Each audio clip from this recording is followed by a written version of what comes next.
Hello everyone, I'm Joe Ackourey, and welcome to the Fly of the Week. For this episode, episode 84, I'll be tying a weighted Matuka Sculpin pattern. Sculpins reside on the stream bottom, offering an excellent food source for the trout. So when I fish this pattern, I fish it deep, and I dead drift it just like a nymph. And upon completion of the dead drift, I'll raise the rod tip up slightly and start giving it 3-inch strips, mimicking the Sculpin perfectly. So yeah, add this one to your arsenal. It's a fun pattern to tie. It really is, and it works well. So without further ado, let's get started.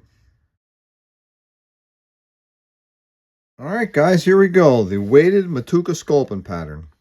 Start by placing your hook in the vise, making sure that your hook is relatively parallel with the tabletop, and begin to cover the entire shank of the hook with thread.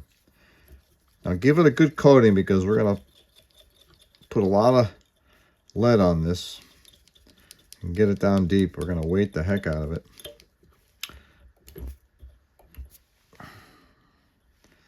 Okay, make sure you get back to the shank of the hook where the shank and the bend meet, like so, and then return your thread up by the eye.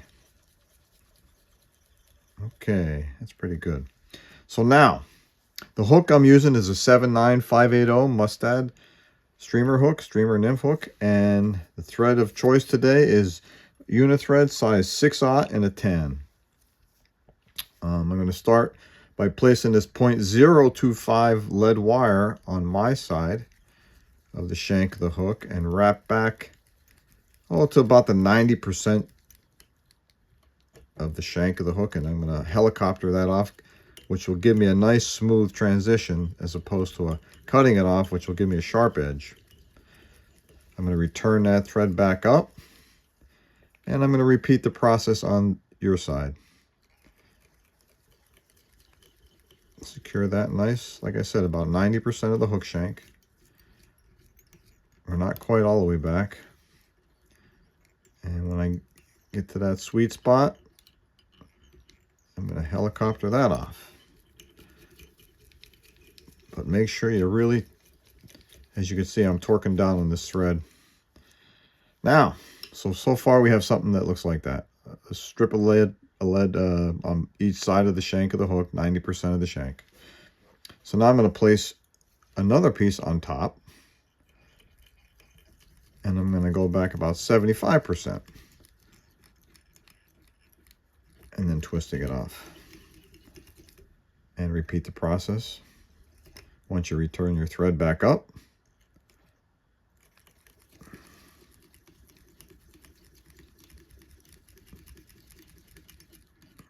and then helicopter that off when you hit that spot.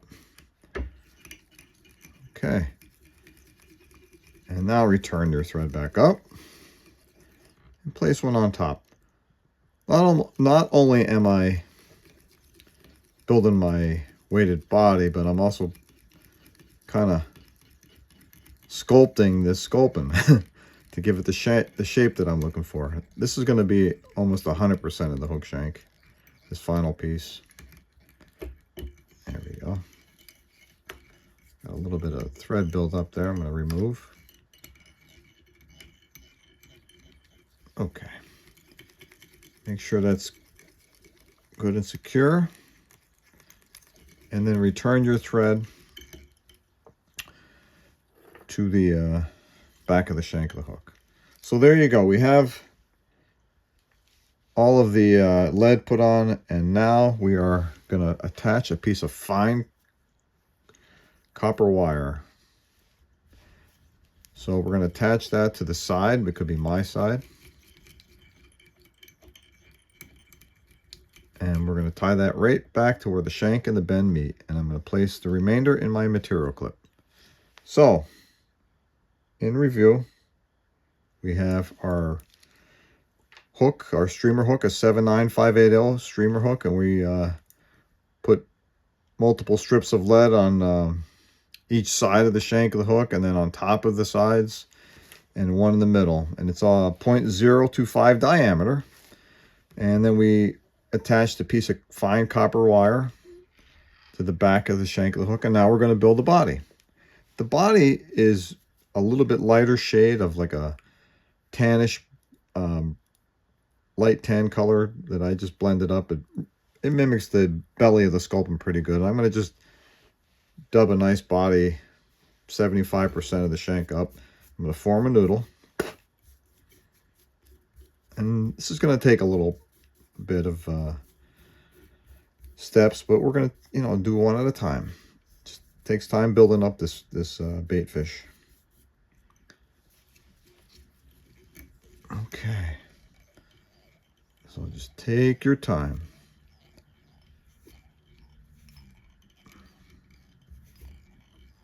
There we go.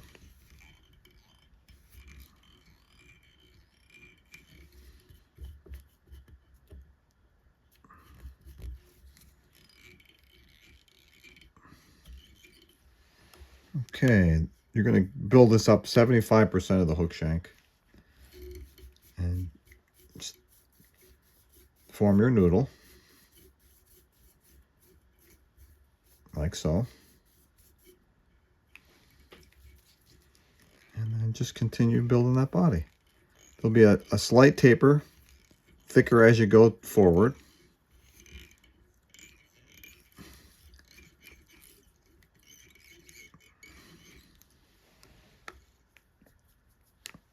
So like I said in the intro, I like fishing this pattern very deep, just like the natural.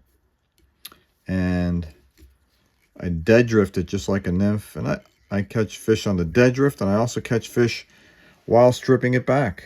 Very short strips, mimicking the sculpin behavior on the bottom.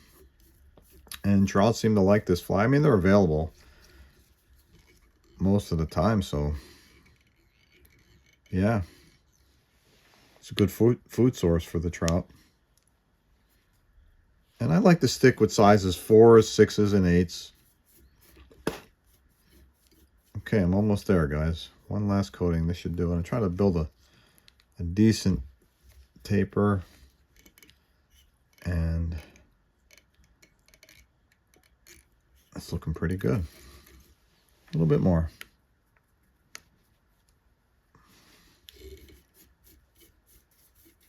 Okay, this should be pretty close.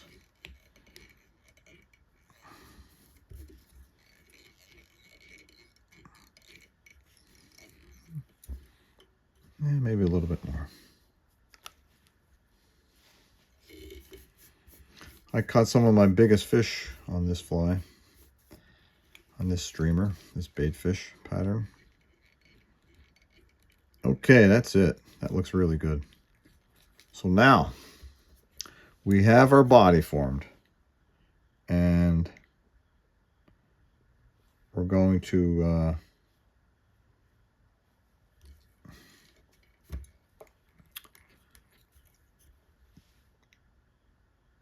start by placing the dorsal fin and tail together. So for that material, I like to use hen pheasant. I like the shoulders of the hen pheasant wing. They have some incredible markings on it, and it makes a great representation of the sculpin. So I selected 2 feathers from the shoulder. I'm going to strip the downy fuzz off, exposing the stem. That's the first feather. And now the second feather. And then I'm going to approximate the tail, because this will be the tail and the dorsal fin together. So I'm going to strip off the bottom of each hackle or feather. I want to make sure that they're pretty close though, so I'm going to take them both and line them up and put them together so they're mating together instead of apart. Instead of apart, we're going to just form them together like a set of wet fly wings almost, but in a different way. They're a little clumsy to work with, but once you get them lined up. So I'm going to strip the bottom of that one off, but I want the alignment to be perfect. So there you have it.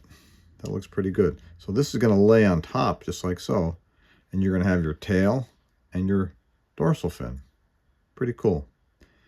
So now it's a little bit of a juggling act here. We're going to pull up on the fibers carefully without damaging them. And we're going to anchor. We're going to take that piece of copper wire and carefully anchor the tail.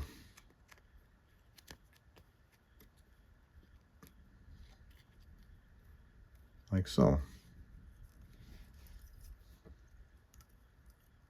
Here we go.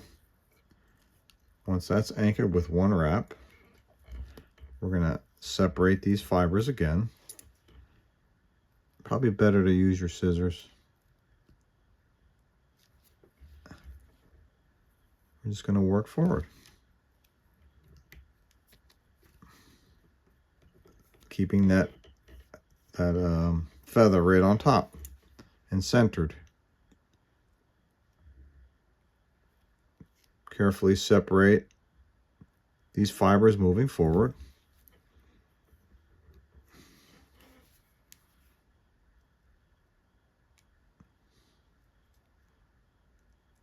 While keeping tension on the copper wire.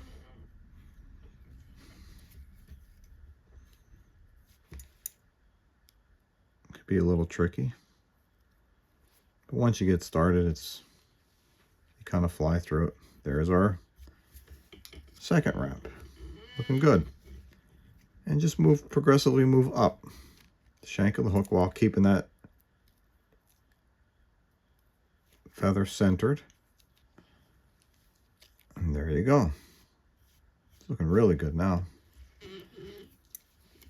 Keep your tension. I almost lost it there. Go up another, I'd say if you go up in 1/8 inch increments, you should be fine. Nice.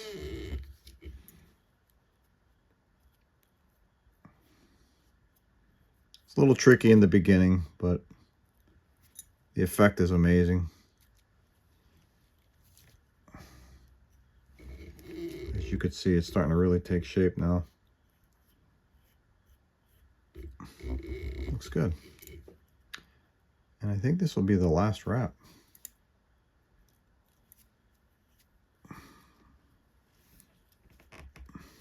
There it is.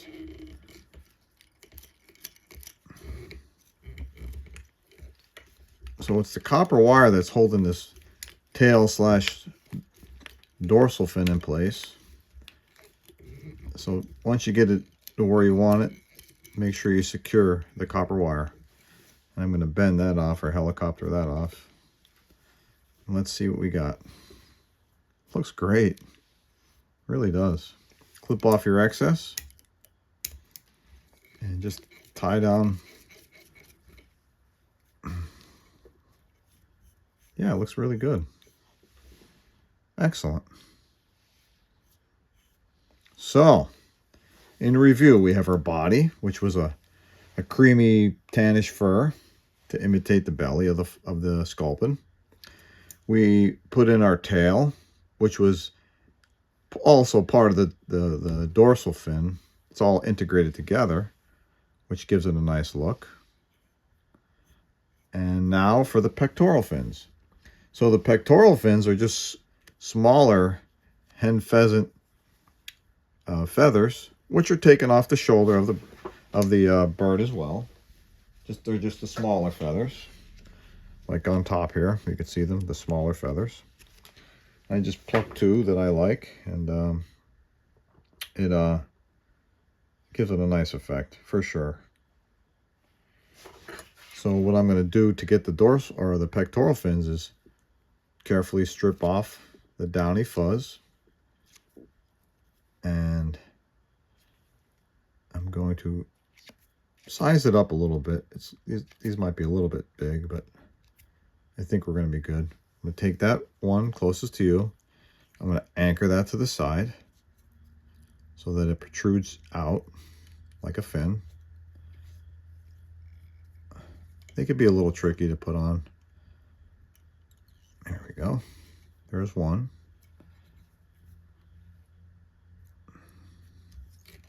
And just make sure you anchor it. I'm going to get the other one, repeat the same process, take my feather, strip off the downy fuzz, and size it up accordingly. There's the other one. I'm going to put that on my side.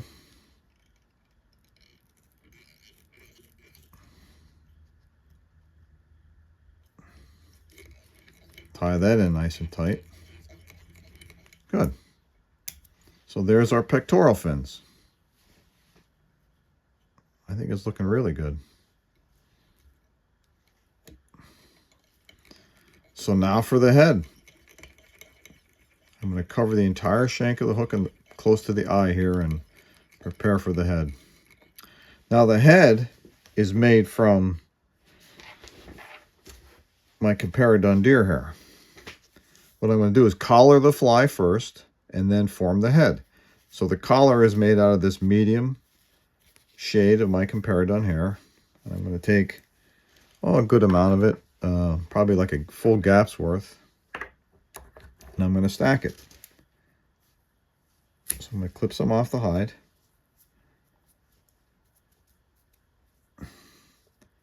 Get rid of all the fuzz that could be inside between each fiber. And just kick that out like so. I'll open my scissors up about a 1/16 of an inch and just keep combing it out. And there you go. There's the fuzz. I'm going to put the natural ends, as opposed to the cut ends, into the barrel of the hair stacker.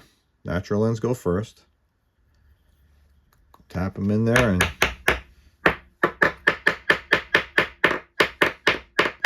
stack them up. The collar is going to be facing that way, so it makes sense to pull it out that way. So there's our nice, very nice stacked hair. I'm going to draw that out. And the length is going to be probably hitting the 50% of the shank mark with the natural ends. So I'm just going to lay that on top and hit the 50% shank of the hook, hold it in place. My thread should be up against the pectoral fins, which they are, which it is.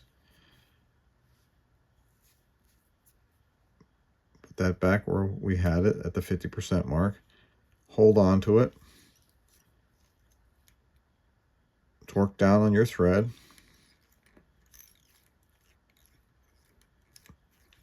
Undo it. I like to always kink my deer hair, like put a nice kink in it, so then the very first wrap it bites down a lot better. And I'm going to rotate around that little collar around the shank of the hook. And then once, yep, it's all the way around. And then I'm going to carefully draw back these fibers, the excess, and pull them toward the back. And then I'm going to continue building the head now. So the collar is pretty much done. I'm going to take some more body hair, push all this back, and start spinning the head. Just going to chase that around the shank of the hook.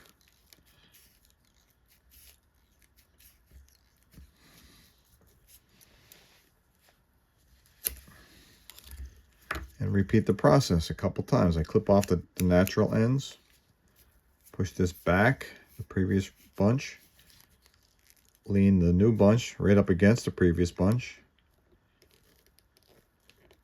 and just kind of guide it around, chase it around, chase the deer hair around the shank of the hook. It's kind of like a balancing act. It takes a little practice, but that's it. I'm going to tie my finishing knot because I have enough hair there. And as you can see, I'm really torquing down on this thread, so that's why I chose 6/0. So pretty much right now we have a big mess. It's pretty hard to see where I'm going to start, but once I get my bearings here, I'm looking for the collar as opposed to the head area. I'm going to clip this like a bullet shape. Pretty wide on the outside toward the pectoral fins, and then taper it really tight toward the eye. So I'm just going to take my time and give it that sculpin look.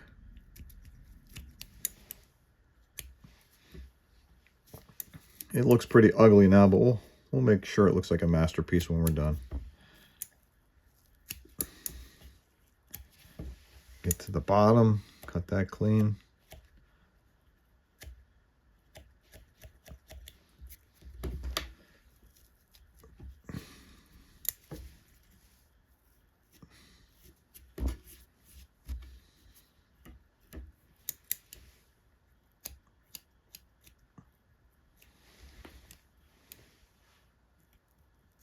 It's looking good.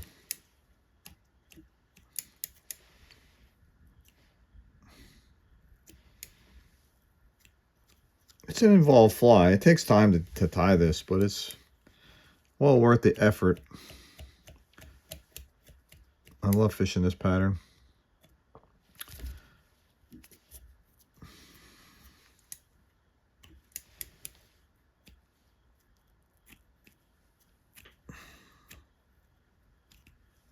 Okay. I think we're getting close.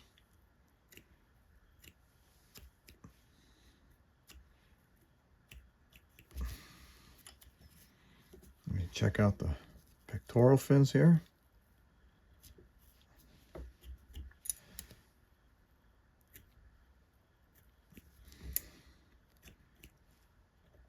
Okay, guys. I think that's pretty close. I could sit here for another 5 minutes clipping away at this thing, but I think you get the idea. It's a great looking bug. Great looking bait fish.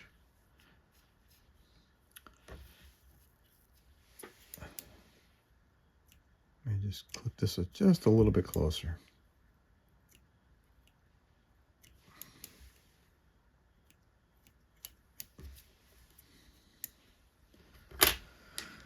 Okay, I think that's about as close as I'm going to get it. Just secure that front area where I tied my knot. And there you have it, guys. The Matuka Sculpin in a weighted pattern, weighted version. It's a good looking bug. Keep calling it a bug. Bait fish. And it really works. It really works. Make sure you're bouncing these off the bottom, and after you get your dead drift, make sure that you strip it in a little bit, little short strips. I think you'll have a lot of success with this pattern. I would say it's relatively easy to tie, just time consuming. So there you have it, the weighted sculpin, Matuka Sculpin. Thank you so much for joining me today. It was a long episode, but I'm telling you, it'll be well worth your effort putting it in. So if you like the content I'm pushing out, please hit the notification bell and be sure to subscribe. Thank you for joining me today, and tight lines, guys.